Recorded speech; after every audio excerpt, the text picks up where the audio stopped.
So, hey everyone. Today I'm gonna give you an introduction to MakerDAO and kind of like show you a little bit about like what we do, how we do it, and why we've been doing pretty well. So kind of like our premise is to create kind of like a DeFi movement using the blockchain. So first off, just a little bit about like who I am. So my name is Gustav, and I'm responsible for the business development of MakerDAO in Europe. And in like kind of like before I joined MakerDAO, I lived and worked in Argentina for 1.5 years. So kind of like the premise of MakerDAO is for us to like try to create like financial services using the blockchain, specifically like trying to enforce stability. So this is something that I was exposed to like firsthand, how it is living in a place without a stable currency. So for example, some of the experiences I had was that like 3 times in the last 6 months I was there, we had a daily inflation rate of over 10%. And when stuff like that happens in society, right, people get desperate, people make like runs at the bank, then the bank runs out of dollars because everyone is trying to change their money to dollars. When that happens, you just have like another spike of like 4-5% of inflation, just like that. So like kind of like with that in like my background, I was working like creating like financial solutions for the Argentine market. So one of the things we did, we introduced PayPal to the Argentine market, like rebranded in another platform called Nubi. So kind of like, I think that gave me kind of like a lot of like the experience and insight that I'm also using in my work now at Maker. So even though my responsibility is Europe, then due to the convenient time location, I'm also one of the driving forces behind our expansion into Africa.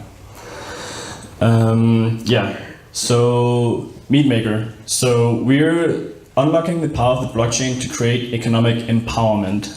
And of course, this sounds like very fluffy, but let me see if I can get into like some more context of what that actually means.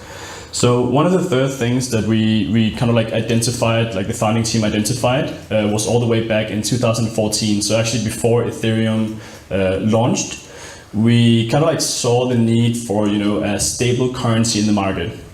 A cryptocurrency that held the inherent same properties as Bitcoin in regards to decentralization, but still held like a stable value.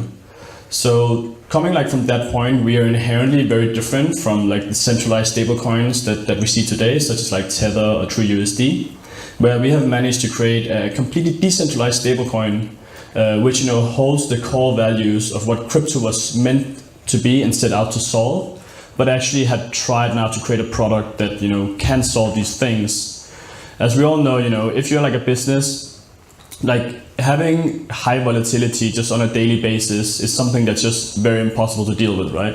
There's a lot of businesses who work, with like marginal profits, and if you have like marginal profits, whether the currency you use drops 3 to 5% fluctuations per day, or I don't know if you guys have seen the coin market cap today, but everything dropped over 10%. Thank you, Tether. And then of course that's very, very difficult to deal with, right? So we're the first decentralized stablecoin on Ethereum. We were one of the first projects on Ethereum actually. We have a soft peg to the US dollar, and we're completely asset backed. We have like a completely over collateralized system. The current over collateralization is around 400%. And that also means that us being decentralized makes it so we don't have a central point of failure, which I think is something that we all should really appreciate. As if you use some kind of like currency today, especially in an environment that's like as regulatory unstable as crypto is at the moment, you really don't want to be in a situation where a government would be able to go and shut your project down just because they don't like what you're doing, or like some new politician gets a kind of like a hedge against you or something. So how we do this is that we have created the possibility to lock up collateral in our smart contracts, and then purely based on the value of that collateral, you can then take out a loan or like a line of credit.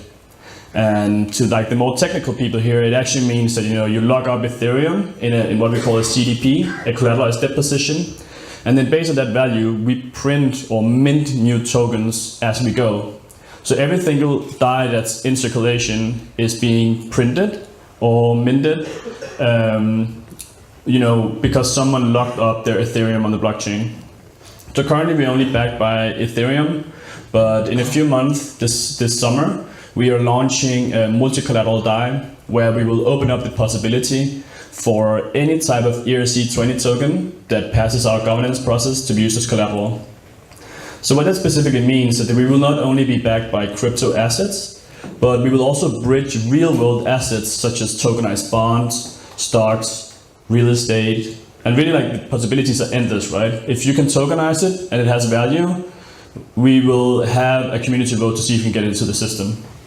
This is of course something that will like scale up over time, but kind of like the vision for this is that anything that holds like an inherent value and isn't an ICO scam should have a place in the system. The entire system is governed by what's called the MKR token, the maker token. So we're completely like community governed project where right now the interest rate hikes are getting voted in by the community, and in the full version of the system, the different collateral types will get voted in by community. So I do believe that we will kind of like see a bias towards specific collateral types, such as renewable energy over oil, or like clean products over products that been produced under like bad circumstances. So like blood diamonds probably wouldn't have a very good fit because I don't think our community would appreciate anything like that. Yeah, so this is kind of like how we back the system. And then our stablecoin DAI really has like a lot of the use cases that we see crypto has, except that we believe that a lot of the things it actually does like slightly better. Because currently we see like some of the other cryptocurrencies that it's also used for like remittance or like settlements and stuff like that. They have this inherent problem that as soon as you receive it, you need to instantly convert it into something that's more stable, right? And when you deal with instant conversions, liquidity can very, very easily become a problem. Where with DAI, you're actually okay with holding it for a while before you bridge it to fiat or some kind of like other asset that you want to use in your company. Just because you're not afraid of like big fluctuations, and then we have kind of like the CDP, so the collateralized debt positions. Some of the use cases for this is some of the things that I'm very excited about is, for example, like production, tokenization, and collateralization of production. So you can take everything from a fruit farmer to like a clothing production company, to like a car manufacturer. They will actually be able to use the value of the output of their goods as a collateral type. We also have a lot of use cases within SME financing, so small and medium enterprises. We work with the biggest supply chain platform in the world called TradeShift. They have 1.5 million companies on their platform, and they deal with a lot of transfers between companies. So what you then can do is that you can take the invoices that are getting traded between the companies. They usually have a running date of like 90 days. So if you're like a small supplier, you would send the suppliers off to another company. That other company would then pay you after 90 days. But during this period, you're of course very interested in being able to have financing on this value, right?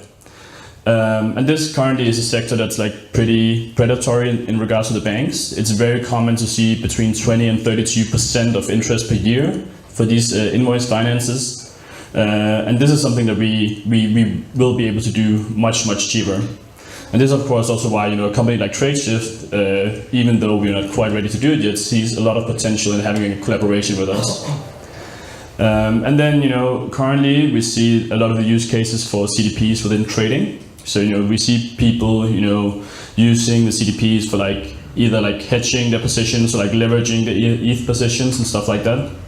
And of course any like tradable asset is being used to make profits in some way or the other. So I think this is of course some of the use cases that will continue being there, especially because we can allow platforms that deal with trading to, for example, provide leverage to their customers without them taking on any of the risk, because the entire risk is kind of like put onto our system.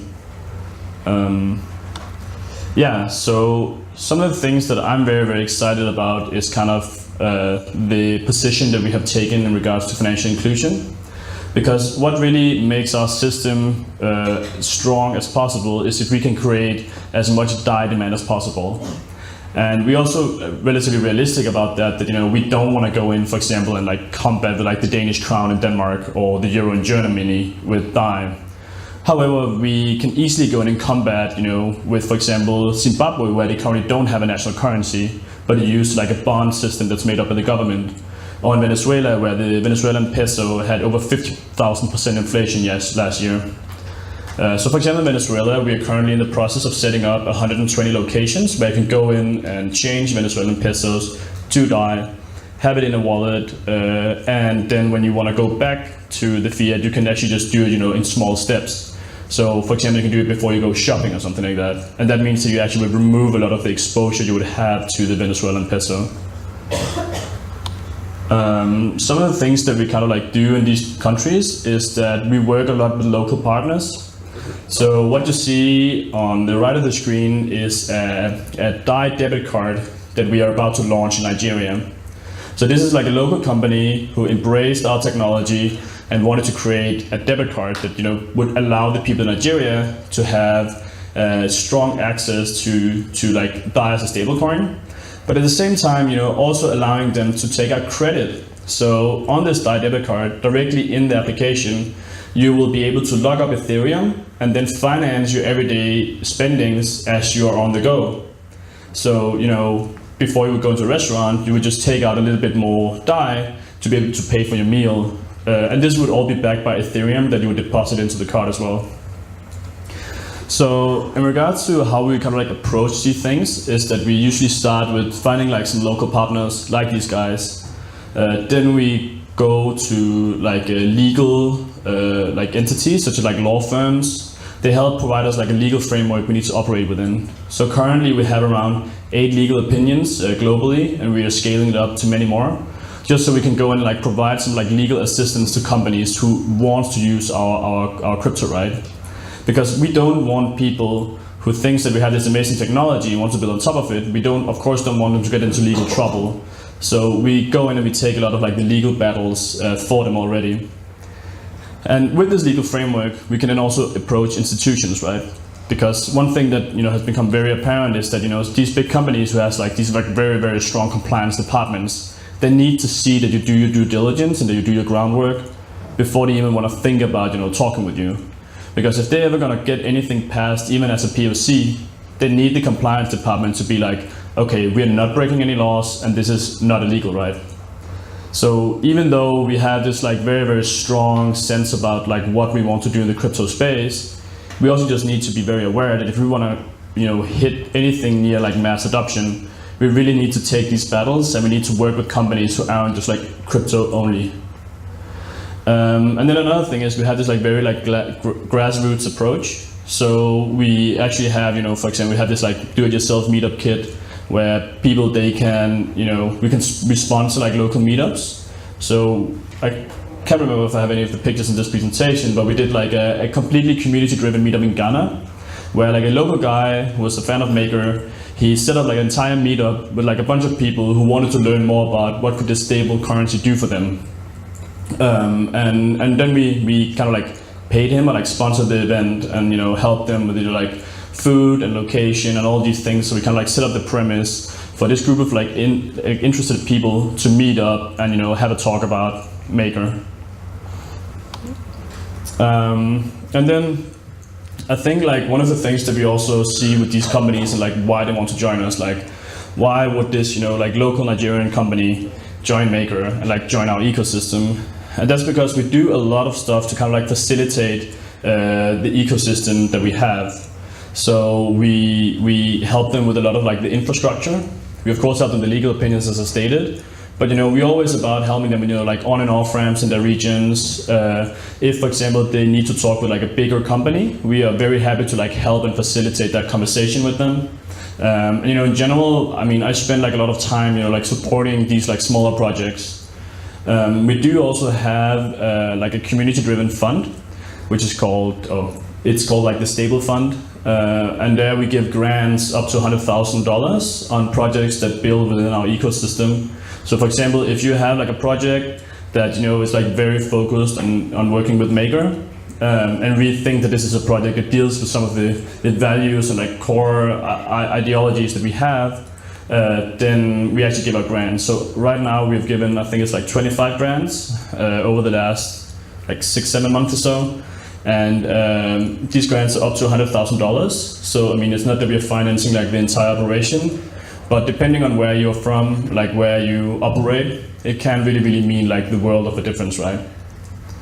And yeah, and then in regards to like the partnerships and like people we already work with, currently we have over 200 companies that are either, we call it integrated, but it's basically just like using some kind of like MakerDAO in their product. So that could be DAI, or it could be that they have CDP interaction or something in that regard. But right now we have over 200 partnerships.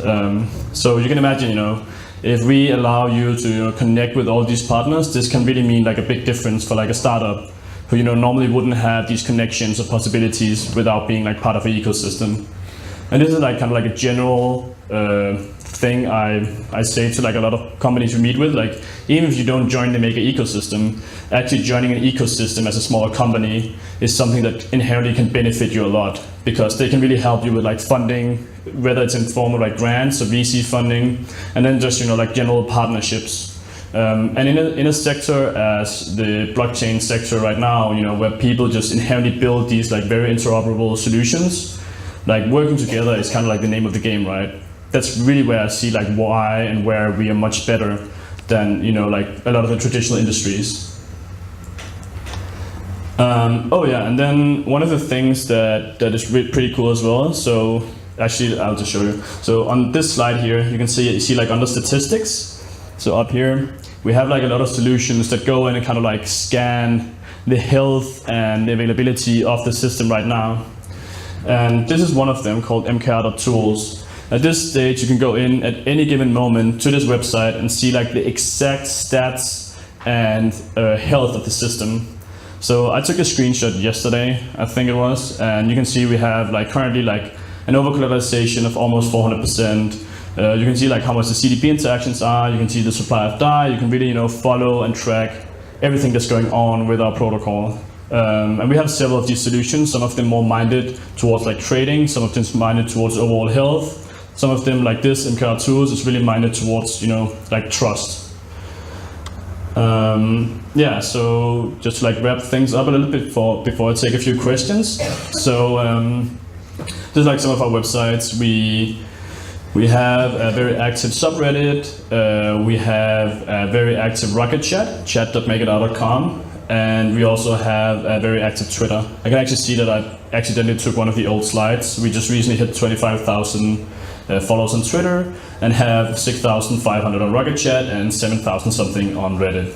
So sorry for that, but yeah, so thanks for listening to this little talk. And I think now I have like 5-10 minutes to take some questions from the audience.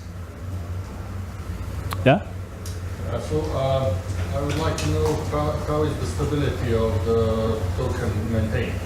You said that you stake amount of Ether and that you get a certain amount of your tokens, but the price of the Ether falls down by 50%. How is the peg maintained? Sure. So we have quite a few like different things that kind of like maintain the peg.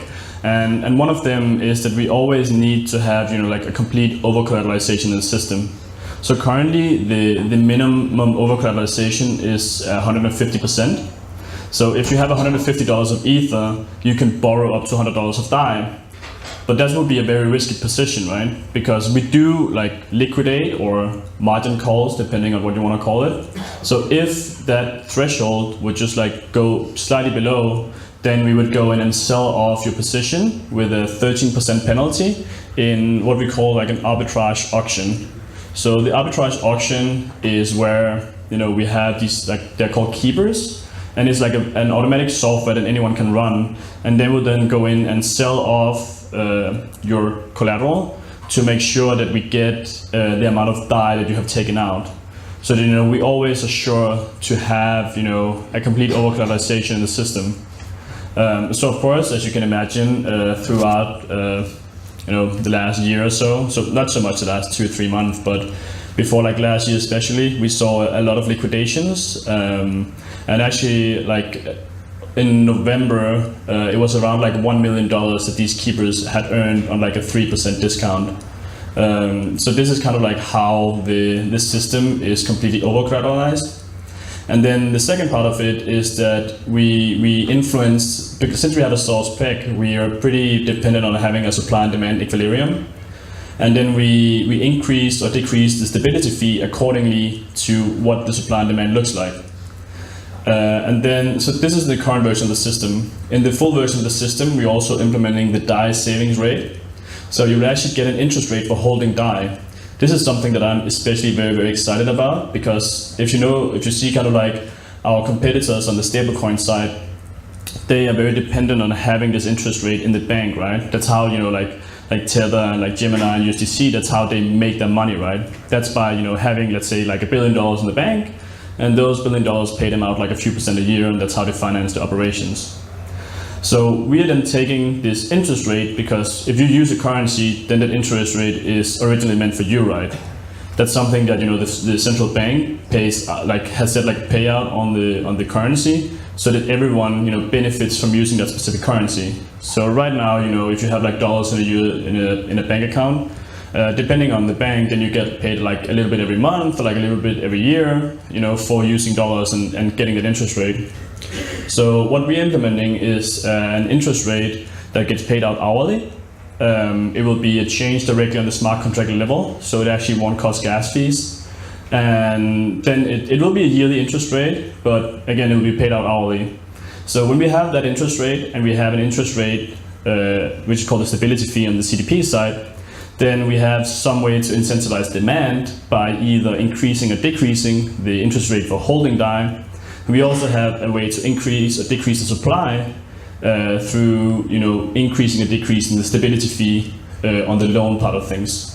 So at that point, we will be kind of like a combination of a central and commercial bank living directly on the blockchain, controlling completing control of our own monetary policies, and being able to adjust these like on a weekly basis, dependent on a consensus from the community. And with the community, I mean the MKR token holders. So this is things that will be voted on weekly by the MKR token holders.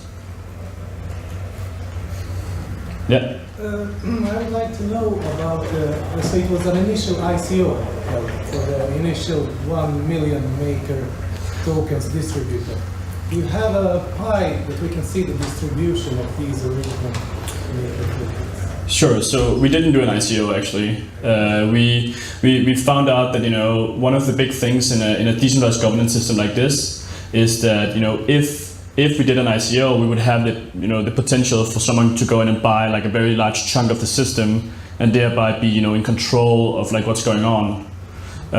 We have the possibility you can go and like check the Etherscan address of Maker, and then you can see the distribution.